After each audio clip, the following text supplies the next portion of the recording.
الحمد للہ رب العالمین والصلاة والسلام علی سید الانبیاء والمرسلین وعلی آلہ واصحابہ اجمعین ومن تبعہم بإحسان الی یوم الدین اما بعد فاعوذ باللہ من الشیطان الرجیم بسم اللہ الرحمن الرحیم۔ اب دیکھیے، میں دنیا میں پائے جانے والے جانوروں میں اور ذی روح چیزوں میں صرف ایک چھوٹی سی چیز چونٹی، اس کے بارے میں گفتگو کرنا چاہوں گا کہ چونٹی کے اندر کیا کیا چیزیں پائی جاتی ہے۔ چونٹی کا تذکرہ اللہ تبارک و تعالیٰ نے سورۃ النمل میں کیا اور فرمایا کہ یا ایھا النمل ادخلوا مساکنکم لا یحطمنکم سلیمان وجنودہ وہم لا یشعرون۔ آیت کریمہ ہے حتی اذا اتوا علی واد النمل قالت نملۃ یا ایھا النمل ادخلوا مساکنکم، کہ ایک وقت وہ تھا کہ حضرت سلیمان علیہ السلام اپنے پورے لشکر کے ساتھ گزر رہے تھے اور وہ چونٹیوں کی وادیوں کے پاس سے گزرے۔ قالت نملۃ، تو ایک چونٹی نے کہا، کیا کہا؟ ایھا النمل، اے چونٹیوں، ادخلوا مساکنکم، تم اپنے اپنے گھروں میں چلی جاؤ۔ کس لیے؟ لا یحطمنکم سلیمان، اس لیے کہ کہیں سلیمان علیہ السلام اور ان کا لشکر تمہیں کچل نہ دے، وہم لا یشعرون، اور بے خبری میں یہ کام نہ ہو جائے۔ تو یہاں پر اللہ تعالیٰ نے چونٹیوں کے حوالے سے فرمایا ہے۔ چونٹیوں کے بارے میں یہ کہا جاتا ہے کہ دنیا میں پائے جانے والے ذی روح چیزوں میں بہت ہی زیادہ زیرک اور بہت ہی زیادہ ہوشیار ہے اور بہت ہی زیادہ جفاکش اور بہت محنتی ہے۔ چونٹی ایک دن میں اتنا کام کر لیتی ہے کہ صبح سے لے کر شام تک اتنا کام کر لیتی ہے کہ اگر اتنی محنت ایک انسان کر لے تو وہ ایک بڑی زمین کھود سکتا ہے دن بھر میں۔ جتنے دیر میں انسان ایک بڑی زمین کھود سکتا ہے، یعنی جتنی محنت کر کے، تنہا چونٹی اتنا محنت کر لے جاتی ہے۔ اور چونٹی محنت کرتی ہے تو کیا کیا کرتی ہے؟ تو یہ کہا گیا کہ چونٹی جب اپنا گھر بناتی ہے اور اپنے لیے تہہ خانے بناتی ہے، اپنے لیے موسم سرما کے لیے کھانا اکٹھا کرتی ہے، اور جب وہ کہیں پر کوئی دانہ دیکھتی ہے اور اس کو لے جانے کی اس کے اندر صلاحیت ہوتی ہے تو لے کے چلی جاتی ہے، لیکن جب یہ محسوس کرتی ہے کہ اس دانے کو وہ لے نہیں جا سکتی تو وہ پہلے اپنے ساتھیوں کو تلاشتی ہے، اس کے بعد جا کر کے ان کو خبر کرتی ہے، پھر ساتھیاں آتی ہے، اس کے بعد وہ دانہ ان کے گھر تک پہنچ جاتا ہے۔ اور اگر ایسا بھی نہ ہو سکے تو چونٹی اتنی ذہین ہوتی ہے کہ اس دانے کو 2 ٹکڑے کر دیتی ہے، اسی لیے کہ چونٹی کو اس بات کا علم ہے کہ جس دانے کے 2 ٹکڑے ہو جاتے ہیں اس دانے سے کوئی پودا نہیں اگ سکتا، لہٰذا وہ اس لیے 2 ٹکڑے کر دیتی ہے کہ اس کا مالک اس دانے کو اٹھا کر کے نہ لے جائے۔ اور بعض دانے وہ ہوتے ہیں کہ جس کے 2 ٹکڑے کر بھی دیے جائے تب بھی اس سے پھل نکل آتا ہے، تو ایسے دانوں کو وہ 4 ٹکڑوں میں کر دیتی ہے، اس لیے کہ اسے معلوم ہے کہ 2 ٹکڑے کروں گی تب بھی جو ہے میں کامیاب نہیں ہو سکتی، اسی لیے وہ دھنیا وغیرہ کے بیج کو 4 ٹکڑوں میں تقسیم کرتی ہے، اور وہ دانے کہ جس کا چھلکا نکال دیا جائے تو ناکارہ ہو جائے، اس طرح کے دانوں کے چھلکے نکال دیتی ہے، یعنی گیہوں ہے، جو ہے، اس طرح اس کے چھلکوں کو نکال کر کے بالکل گودا چھوڑ کر چلی جاتی ہے۔ تو یہ چونٹیوں کی ذہانت ہے۔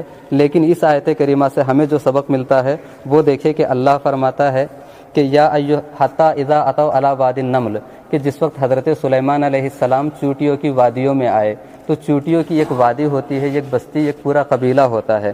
اس کی وادی کیا ہوتی ہے؟ تو وادیوں کا ذکر کرتے ہوئے ایک مصر کے مشہور عالم دین نے المعجزہ والاعجاز فی سورۃ النمل نامی ایک کتاب لکھی ہے، اس میں یہ بیان کیا ہے کہ امریکہ متحدہ میں چونٹیوں کی سب سے بڑی آبادی ہے، اور وہ چونٹیوں کی سب سے بڑی آبادی کتنی ہے؟ تو کہا کہ 30 ایکڑ میں ان کی وہ پوری کی پوری آبادی پھیلی ہوئی ہے۔ زمین کے نیچے 30 ایکڑ میں چونٹیاں رہتی ہے متحدہ امریکہ میں۔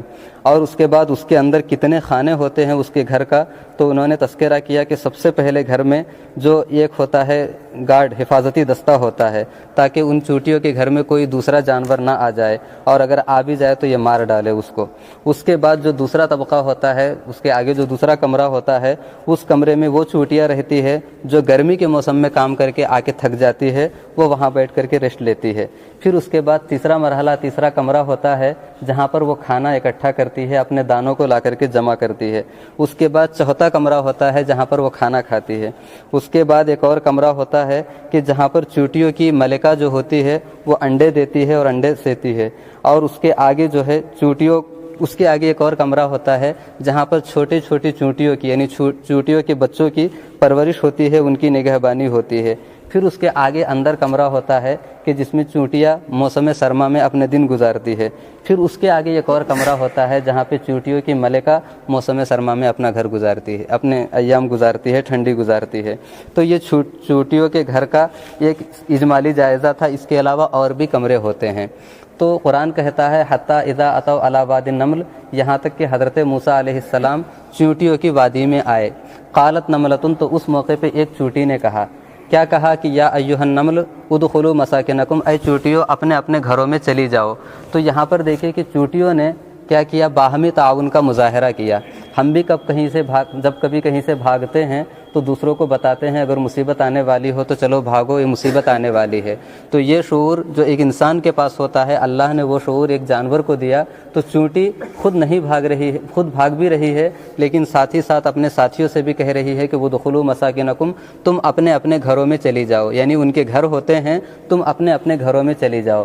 یہاں حکمت کا ایک عظیم مظاہرہ اس طور پہ ہوتا ہے کہ عام طور پہ آدمی اسی سے لڑائی کرتا ہے جس کے بارے میں وہ یقین رکھتا ہے کہ میں اس سے جیت جاؤں گا، اور جس کے بارے میں اسے معلوم ہے کہ میں اس سے لڑ کر کے جیت نہیں سکتا، اس سے وہ لڑائی نہیں کرتا ہے۔ تو یہاں پر بھی چیونٹیوں نے اسی دانش مندی کا مظاہرہ کیا ہے کہ حضرت سلیمان علیہ السلام کا جو لشکر آ رہا ہے ہم اس سے لڑ کر کامیاب نہیں ہو سکتے، لہٰذا ادخلوا مساکنکم، تم اپنے اپنے گھروں میں چلی جاؤ۔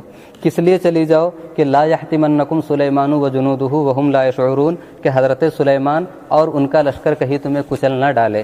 یعنی ان لوگوں نے حفظ ما تقدم کے طور پہ اپنے جان کی حفاظت کے لیے، اپنے صحت کی، اپنے جان کی بندوبست کے لیے یہ اقدام کیا کہ اپنے اپنے گھروں میں چلی جائے۔ اس کے بعد چونٹی دیکھیے کیا ہے کہ لا یحطمنکم سلیمان، حضرت سلیمان کو ایک چونٹی بھی پہچانتی ہے۔ قرآن کہہ رہا ہے کہ چونٹی کو اتنا شعور ہے کہ یہ جو آنے والے ہیں یہ پیغمبر ہیں، وجنودہ، ان کے ساتھ لشکر ہے، اور ساتھ ہی ساتھ چونٹی یہ بھی کہتی ہے کہ وہم لا یشعرون، چونٹی کو یہ معلوم ہے کہ یہ ایک پیغمبر کسی کو اذیت نہیں پہنچا سکتا، اگر اذیت پہنچ بھی سکتی ہے تو غیر شعوری طور پہ پہنچ سکتی ہے، شعور کے عالم میں وہ کسی کو اذیت نہیں پہنچاتے۔ تو چونٹیاں کیا کرتی ہے قرآن نے اس کو یہاں بیان کیا ہے۔